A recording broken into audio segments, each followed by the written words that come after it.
Assalamualaikum warahmatullahi wabarakatuh. Sobahul khair, kaifa halukum?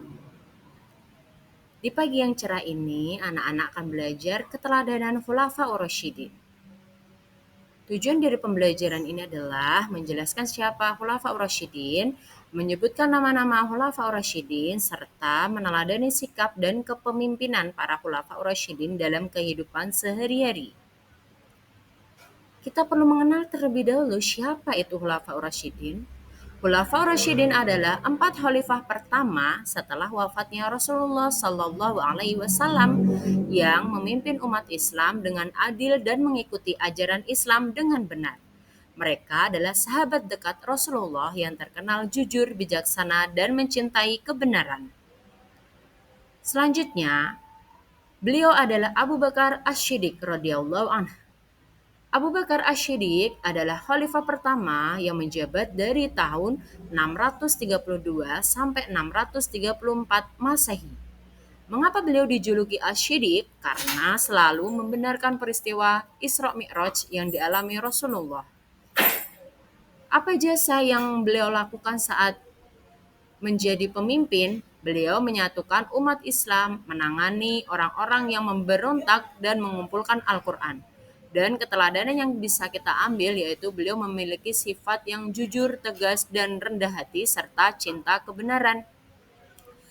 Khalifah yang kedua yaitu Umar bin Khattab radhiyallahu anhu. Beliau adalah khalifah kedua yang menjabat dari 634 sampai 644 Masehi. Beliau dijuluki Al-Faruq karena beliau adalah pembeda antara benar dan salah. Jasa yang beliau lakukan saat menjadi khalifah yaitu memperluas wilayah Islam, membentuk sistem pemerintahan, dan penetapan kalender Hijriah. Dan keteladanan dari beliau adalah keadilan, keberanian, kecerdasan, dan kepemimpinan yang tegas. Untuk khilafah atau khalifah yang ketiga yaitu Utsman bin Affan radhiyallahu anhu. Beliau adalah khalifah ketiga yang menjabat pada tahun 644 sampai 656 Masehi. Beliau adalah sahabat Rasulullah yang kaya raya dan dermawan. Harta bendanya digunakan untuk kebaikan umat Islam. Nah, jasa yang beliau lakukan atau saat beliau menjabat sebagai khalifah adalah menyusun Al-Quran atau Mushaf Utsmani, kemudian memperluas masjid, memperkuat armada laut. Dan keteladanan yang bisa kita ambil dari Utsman bin Affan adalah dermawan, sopan, jujur, bersikap lemah lembut, dan pemalu. Selanjutnya yaitu ada Khalifah Ali bin Abi Thalib radhiyallahu anhu.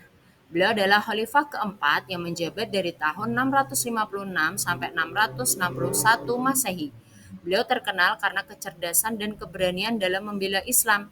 Beliau pula menggantikan Rasulullah di tempat tidur saat kaum Quraisy hendak merencanakan pembunuhan, dan jasa beliau yaitu membela Rasulullah dan dakwah Islam, menegakkan hukum dan syariah, serta cerdas dalam menjadi panutan. Dan keteladanan yang bisa kita ambil yaitu beliau adalah sosok yang cerdas, pemberani, setia, dan penegak keadilan. Sifat teladan Khulafaur Rasyidin yang bisa kita anut atau bisa kita teladani yaitu jujur dan dapat dipercaya, sabar dalam menghadapi ujian, bersikap adil dan bijaksana, berani membela kebenaran serta mengutamakan kepentingan umat. Mengapa para Khulafaur Rasyidin itu perlu diteladani? Karena menjadi contoh dalam kepemimpinan yang amanah, kemudian mengajarkan pentingnya menjaga persatuan dan kejujuran, serta menjadi inspirasi dalam memperjuangkan nilai-nilai Islam di kehidupan sehari-hari. Demikian penyampaian materi yang bisa saya sampaikan, kurang lebihnya mohon maaf. Wassalamualaikum warahmatullahi wabarakatuh.